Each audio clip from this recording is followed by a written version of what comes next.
3 दिन बाद नीरा के बेटे का बुखार कुछ कम हुआ था तो घर के अनगिनत बढ़े हुए काम उसे पुकारने लगे। मैले कपड़ों का गट्ठर गधे पर लादने लायक भारी हो गया था। रसोई की स्लैब पर चाय, दाल, सब्जी के दागों का बाजार लगा हुआ था। फुलवारी के सारे पौधे धूल में सने सूखे मुंह फुलाए बैठे थे। बड़े बेटे की किताबों पर जिल्द चढ़ाने का तकाजा उसकी अध्यापिका 2 दिन कर चुकी। अपने बाल शैम्पू किए उसे 8 दिन हो गए थे। छत के कई कोनों में मकड़ियाँ जासूसी कर रही थी। हफ्ते भर की डाक मेज पर रखी धूल चाट रही थी, जिसे देखने की फुर्सत नहीं मिल पाई थी नीरा को। पति को कार्यालय और बड़े बेटे को विद्यालय भेजकर वह छोटू को सुलाने का प्रयत्न करने लगी। बेचारा 2 रातें जाग जाग कर काट चुका था। उसे थपकियां देते लोरी गुनगुनाते हुए मन ही मन वह प्राथमिकता के आधार पर कामकाज की सूची बना रही थी कि तभी फाटक के जोर जोर से भड़भड़ाए जाने की आवाज हुई। नीरा ने घड़ी देखी, 11 बजने वाले थे। इस समय कौन हो सकता है? तभी दोबारा और फिर तुरंत ही तीसरी बार फाटक भड़भड़ाया गया। नीरा जिसे सुलाने के प्रयास कर रही थी वह तो नींद उचटने के कारण रोने लगा था। फिर वह बिस्तर पर बैठकर क्या करती? बच्चे को गोद में लेकर दरवाजा खोला। फाटक पर खीसे निपोरे खड़ी मिश्राइन को देखकर खीज हुई। इतने काम पड़े हैं यहाँ और इन देवी जी को फुर्सत ही फुर्सत। कुछ कहती भी कैसे वह? लोक निंदा के भय ने जो होंठ सी रखे थे उसने फाटक खोल दिया। मिश्राइन के साथ एक दुबली सांवली चटख नारंगी रंग की साड़ी पहने बड़े बड़े दांतों वाली कोई दूसरी औरत भी थी, जिसका परिचय नहीं दिया मिश्राइन ने। शायद वह कोई इंदिरा गांधी, मार्गरेट थैचर या प्रिंसेस डायना के समकक्ष महिला रही होगी, जो परिचय की मोहताज न हो, बल्कि मिश्राइन मेरे घर को धन्य करने के लिए ही उसे अपने साथ लाई होंगी। इन 2 महिलाओं के साथ 3 बच्चे भी थे, जिनकी आयु 4-5 वर्ष से कम ही रही होगी। शायद ये तीनों कृष्णमुखी की ही औलादें होंगी। अपनी सुविधा के लिए आगंतुका को कृष्णमुखी नाम दे दिया था उसके मन ने। छोटू चीख चीख कर रोने लगा था। इतने दिनों के बुखार की कमजोरी और फिर अब नींद टूट जाने की खीज की अभिव्यक्ति का उसके पास रोने के सिवाय और कोई भी साधन नहीं था। उधर वे तीनों बच्चे घर के कोने कोने की ठेठ पुलिसिया अंदाज में तलाशी ले रहे थे। भद्र महिलाएं आसनासीन होकर गंभीर चर्चा में संलग्न हो चुकी थी। नीरा बौराई सी कभी उन तीनों बच्चों को देखती थी, कभी उन धमा चौकड़ी से बेखबर निंदा पुराण बांचती औरतों को, और फिर कंधे से लगे अपने बेटे को थपक कर सुलाने का प्रयास करती रही। परंतु प्रयास व्यर्थ जा रहा था और प्रयास व्यर्थ जाने की खीज में नीरा की थपकियां लघु थप्पड़ बनी जा रही थीं। सुनो तो छोटू की मम्मी, जरा भाई साहब का वो स्वेटर तो दिखाना जौन तुमने पिछले साल बुना रहा। मिश्राइन का आदेश सुनकर नीरा की भीतरी खींच बढ़ी। टालने की गरज से उसने कहा, पिछले साल तो मैंने उनके 4 स्वेटर बुने थे।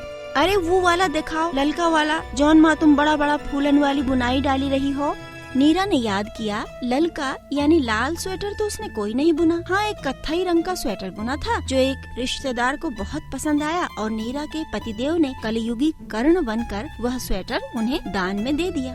यही बात जब उसने मिश्राइन को बताई तो उसने बुरा सा मुंह बनाया और रूठी सी चुप बैठ गई। इधर गोदी के लाल ने हाथ पैर मारने शुरू कर दिए थे। उसे सुलाना अब आसान नहीं था, बल्कि समय साध्य श्रम साध्य कार्य बन गया था। अतः आवश्यक था कि आगत अतिथियों को शीघ्रातिशीघ्र विदा करके बेटे को मानसिक शांति दी जाए। सोचते हुए नीरा ने रसोई में जाकर बड़ी कठिनाई से गैस जलाई और चाय का पानी चढ़ाया।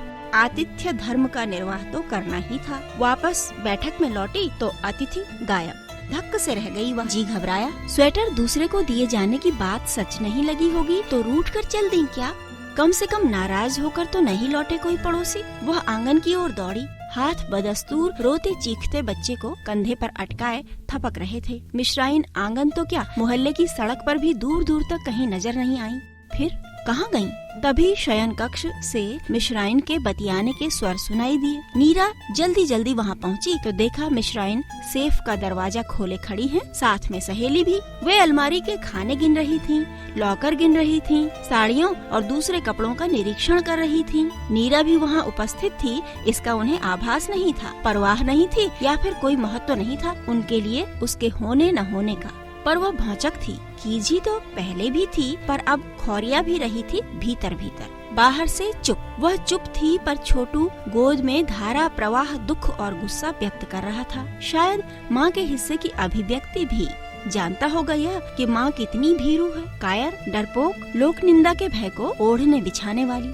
नहीं, लोक निंदा के भय को अपने हिस्से की हवा पानी में घोल कर रखने वाली। भीतर दो दो मौत एक साथ मर रही थी नीरा, एक भय की मौत और दूसरी गुस्से की मौत। हद है। तहजीब, तमीज, मैनर्स जैसा कुछ भी नहीं सीखा क्या इन औरतों ने?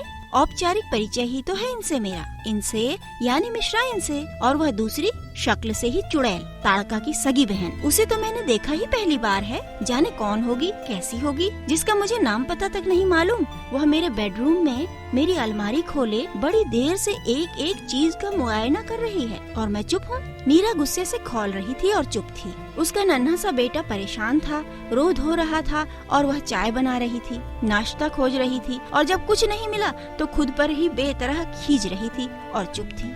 वह चुप थी लोक निंदा के डर से। वह डर रही थी उनसे जो अनाधिकार उसके घर में घुसी बैठी थीं। वह बचे खुचे बिस्कुट उन बच्चों में बांट रही थी जो उसका सारा घर अस्त व्यस्त कर चुके थे, और वह शर्मिंदा थी उन पड़ोसियों के आगे जिन्हें उसके कष्ट, उसकी परेशानी, उसके बच्चे की बीमारी, उसकी आवश्यकता, उसकी सुविधा असुविधा किसी भी बात की कतई परवाह नहीं थी। उन्हें परवाह, चिंता या शर्मिंदगी नहीं थी कि उनके साथ आए तीनों वानर पुत्रों ने नीरा के बच्चों के कई खिलौने तोड़ डाले थे, कि पहले से ही अस्त व्यस्त घर को चौगुना अस्त व्यस्त कर डाला था, कि गमलों के कई पौधों का अंग भंग कर डाला था, कि यह सब कुछ महसूस था नीरा का शब्दों में बात न कह सकने वाला बच्चा भी आंदोलन स्तर पर अपने दुख कष्ट को अभिव्यक्त कर रहा था। वह अपने भीतर आंसुओं की घुटन महसूस कर रही थी। उफ, यह मजबूरी। अपने बच्चे को थप्पड़ जड़ दिया उसने। अरे काहे मारती हो छोटे बच्चे को, कहकर मिश्राइन सगर्व अपनी कृष्णमुखी सखी की ओर घूमी। हम तो नहीं मारती बच्चन को, काहे से कि कोई अच्छी बात नहीं है मारना। अरे हमारे तो 3-3 लड़का बच्चा हैं, रोज स्कूल से आते ही तो दिखाते हैं महाभारत। 8वीं, 10वीं, 11वीं में पढ़ रहे हैं, जबकि औरतन को तो सहनशील हुई का चाहिए। लताड़ती दृष्टि नीरा को संबोधित थी। आगे अपनी सहनशीलता पर 46 मिनट का सार गर्भित वक्तव्य दिया मिश्राइन ने, जिसके अंतर्गत देवरानी, ननदें, भाभियां और अन्य कई लोगों की भी ऐसी तैसी हो गई थी। यह सब कौन बनाया है? कृष्णमुखी ने दीवारों पर टंगे तैल चित्रों को देखते हुए नीरा से पूछा। मैंने ही बनाई है, कहते हुए नीरा ने सोचा, चलो विषयांतर तो हुआ। अरे ये सब क्या क्या बनाई हो, फालतू डिब्बा डिब्बी जैसा। हमार भतीजी है सुगना, 8वीं में पढ़ती है। इतना बढ़िया बढ़िया भगवान बनाई है डाइंग कॉपी माँ की पूछो ना। वैसा ही तुम भी बनाया करो। मेरी तो वर्षों की साधना कूड़ा हो गई। ये डिब्बा डिब्बी फालतू, गुरु बना लो सुगना को, 8वीं क्लास की अपरिचिता सुगना को। और मैंने जो कला के लिए डिग्री ली है और जो PhD कर रही हूँ, और होश संभालने से आज तक मैं जिस कला में डूबी रही हूँ, जो जुटा रही हूँ, वह सबका सब, मैं उस सबको सम्मान देने में कितनी कमजोर पड़ रही हूँ। कहीं गहरे से अपने प्रति धिक्कार उभरा उसके भीतर। कैसे घुस आते हैं ऐसे ऐसे नमूने। ये घर क्या सचमुच मेरा है भी या नहीं? है। फिर अपने ही घर में तुम्हारा अस्तित्व इस कदर लताड़ा जा रहा है और तुम सोचती हो कि ये कहेगी 4 अक्षर क्या पढ़ लिए कि सबसे ऊपर समझने लगी अपने आप को। फिर क्या इन सब के साथ सम्मिलित होने के लिए यह सब रोज का क्रम बनता चला जाएगा? बनता ही नहीं चला जा रहा है क्या? छटपटा रहा है नीरा का मन। मिश्राइन मोहल्ले भर की बखिया उधेड़ रही थी और नीरा मन ही मन सिर धुन रही थी। मिश्राइन के समक्ष कृष्णमुखी यूं लग रही थी जैसे उससे दीक्षा प्राप्त कर रही हो। बार बार नीरा की दृष्टि घड़ी से उलझ जाती। थक हार कर छोटू सो गया था। 2 बजने को थे जब मिश्राइन निपटी। ये न आती तो सब काम पूरा हो जाता अब तक। सर अलग दुखने लगा है और जो घर भूकंप ग्रस्त उजड़ा उधड़ा सा पड़ा है उसे समेटना पहले जरूरी है। सोचते सोचते नीरा ने सर पर कस कर कपड़ा बांध लिया और फिर जुट गई घर के सफाई अभियान में। पूरे 1.5 घंटे की मेहनत के बाद घर कुरुक्षेत्र से फिर घर के स्वरूप में आ पाया। तब कहीं कपड़ों को धोने की बारी आई थी। कितना कुछ उलट पुलट हो गया इन अतिथियों के आगमन से। केवल बाहर की अस्त व्यस्तता ही नहीं, भीतर से भी अव्यवस्थित कर गई थी वे, एक पड़ोसिन और एक अपरिचिता। कहाँ जाए नीरा, यह चौथा मोहल्ला है। पिछले 5 सालों में कितने घर बदले और यूं सरलता से मिल जाते हैं क्या किराए के घर।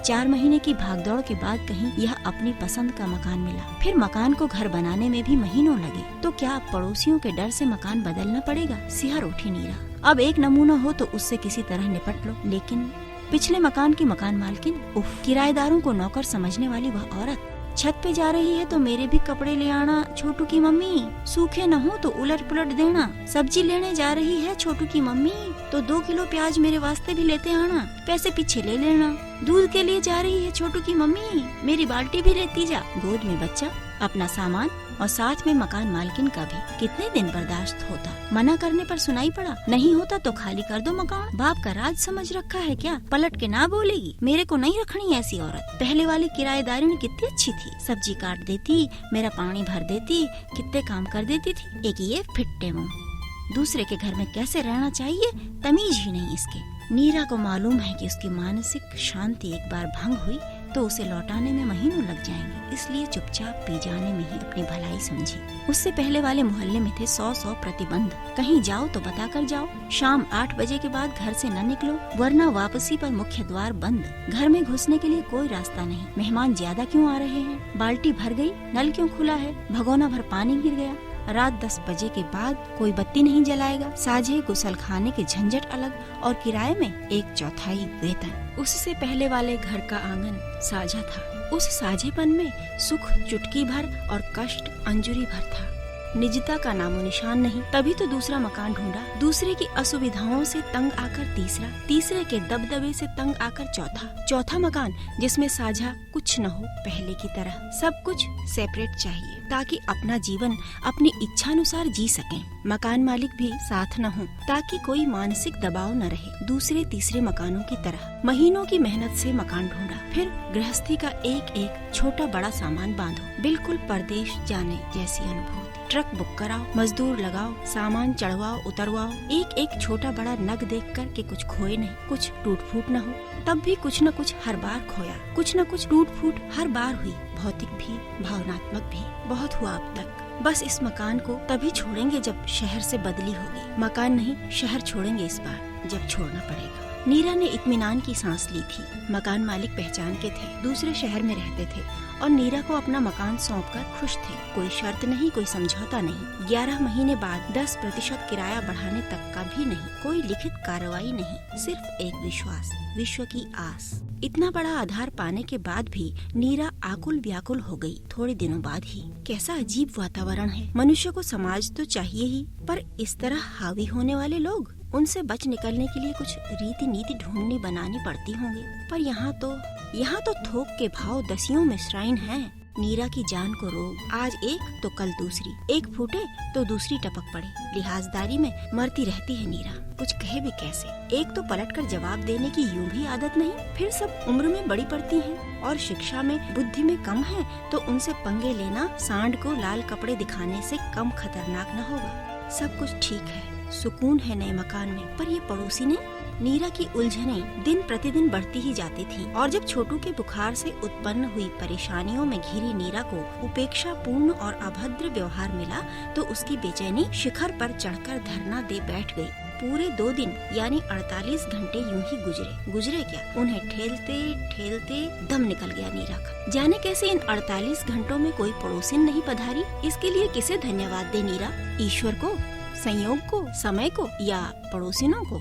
खैर, कुछ अधूरी फाइलें, कुछ अधूरे नोट्स, कुछ अधूरे चित्रांकन। नीरा का ध्यान इन अधूरों की ओर मुड़ा। फिर योजनाएं बनाने लगी, क्रमबद्ध करने लगी, क्या काम कब और कैसे किया जाए। महसूसने लगी है नीरा अपनी अलग दुनिया की अलग अनुभूतियाँ। दिल की धड़कनें सुसंस्कृत होने लगी, रगों में रक्त की गति गरिमामय हो गई। धुले कपड़ों की बाल्टी आंगन की अलगनी के पास उठा ले गई नीरा। एक कपड़ा झटक झटक कर फैलाया और इस झटक फटक में संगीत की कोमलता महसूस करती रही। बड़े दिनों बाद मन स्थिति सृजनात्मक बनी है, इसका भरपूर उपयोग करना चाहती है नीरा। तभी सामने सड़क पर मिश्राइन अपने घर की ओर आती दिखाई दी। नीरा बचना चाहती थी, सो अनदेखा सा करते जल्दी कपड़े फैलाने लगी। संगीत लय ताल सब जाने कहाँ दुबक गए। कहो हो यादवाइन, कैसी हो? मिश्राइन ऊपर वाले फ्लैट की मिसेज यादव को संबोधित थी। भली चंगी हूँ, मुझे क्या होगा भला? यह यादवाइन का स्वर था जो बालकनी से लगभग लटकी पड़ रही थी। अरे होगा क्या भाई, हम तो हाल चाल पूछ रही हैं। हाल चाल क्या इतनी दूर से पूछा जाता है? बुलाओ तो आए, ऐसे थोड़े ही आई हैं। आइए तो कह ही रहे हैं। पहले बताओ खातिर क्या करोगी? चाय पिलाएंगे? खाली चाय तो न पिलाई हो। नीरा ने आधी गर्दन और पूरी आंख घुमाकर देखा। शब्द कटाक्ष ही नहीं, नेत्र कटाक्ष भी उसी पर था। यूं ऊपर से वह अब भी यादवाइन को ही संबोधित थी। तभी ऊपर से यादवाइन का गर्व भरा स्वर सुनाई दिया। ना ना, खाली चाय काहे पिलाएंगे? दाल मोठ है हमारे घर में, वो भी 9 रुपए का पैकेट। कल ही तो लाई हूँ सरदार की दुकान से। हमें दूसरों से ना मिलाओ जो खाली चाय पिलाते हैं। तब तो आवत है भाई। मिश्राइन की गज गति से जीने की सीढ़ियाँ गूंजते गूंजते चुप भी हो गईं और नीरा खाली बाल्टी हाथ में लिए फिर उसी शोर में डूबती चली गई जिससे उबरने में पूरे 48 घंटे लगे थे। डूबना जितना सरल है, उबरना उतना ही कठिन। अंदर आकर नीरा सर पकड़कर बैठ गई। मिश्राइन बात तो कर रही थी यादवाइन से और आंखों की कोर से धिक्कार रही थी नीरा को। और यादवाइन को भी पता है कि नीरा ने खाली चाय पिलाने का महापाप किया है। तो यह कनपट्टी पर रखी रिवॉल्वर की नली थी कि भविष्य में ऐसी गुस्ताखी कभी न करना। खातिर तवज्जो में कमी को माफ नहीं किया जा सकता। ओछी, बौनी, जाहिल, संकीर्ण, मंदबुद्धि औरतें बेबसी में मुट्ठियां कस गईं। अपने बाल पकड़कर झंझोर डाले नीरा ने। अब क्या सार्थक होगा? क्या होगा रचनात्मक? कुछ नहीं, कुछ भी नहीं। पल सरके, घंटे सरके क्या ठेले गए? हाँ, ठेले धकेले गए नीरा के द्वारा, वरना वे न सरकते न रेंगते, शिला बनकर चढ़े बैठे रहते नीरा के वक्ष पर। 2 दिन तक उलझन और मंथन के ज्वार भाटे आते रहे। तो क्या यूं चुक जाएगी सारी की सारी आत्मविश्वास की पूंजी, सारा संघर्ष? सोचा था तपने से तो निखार बढ़ेगा, पर यहाँ तो धुआं ही धुआं भर गया है। यह कैसा व्यवधान! हर दिन कुछ न कुछ नया बोझ, सब कुछ निरर्थक, नकारात्मक। ये पूरा संसार ही षड्यंत्रों से भरा है क्या? शातिर लोग, सरलता का अभिनय। अंधी घुमड़नों को धकेलते धकेलते पसीना पसीना हो चुकी नीरा चाय का प्याला लेकर अपने स्टडी कॉर्नर पर पहुँची ही थी कि फाटक पर भड़भड़ाहट। पहला सिप समेटकर उसने दरवाजा खोला तो त्योरियां चढ़ गईं। मैडम मिश्रा आप? हाँ भाई, हम सोची तुम तो औती नहीं हो तो हम ही। सॉरी मैडम, आप गलत द्वार पर खड़ी हैं। यहाँ कोई फालतू नहीं बैठा है बेकार की गप्पबाजी के लिए। कड़क स्वर में बोलकर इस तरह मुड़ी नीरा जैसे बिजली का झटका लगा हो और सीधे घर के अंदर हो ली। एक नजर यह भी नहीं देखा उसने कि मिश्राइन नहीं, मैडम मिश्रा के चेहरे पर काले सफेद बादल किस तरह मंडरा रहे थे। अब ये बादल कहाँ और कैसे बरसेंगे और क्या क्या बरसाएंगे, इससे बेपरवाह हो चुकी नीरा ने चाय का आखिरी घूंट पीकर कप मेज के नीचे सरका दिया और कलम हाथ में उठा ली।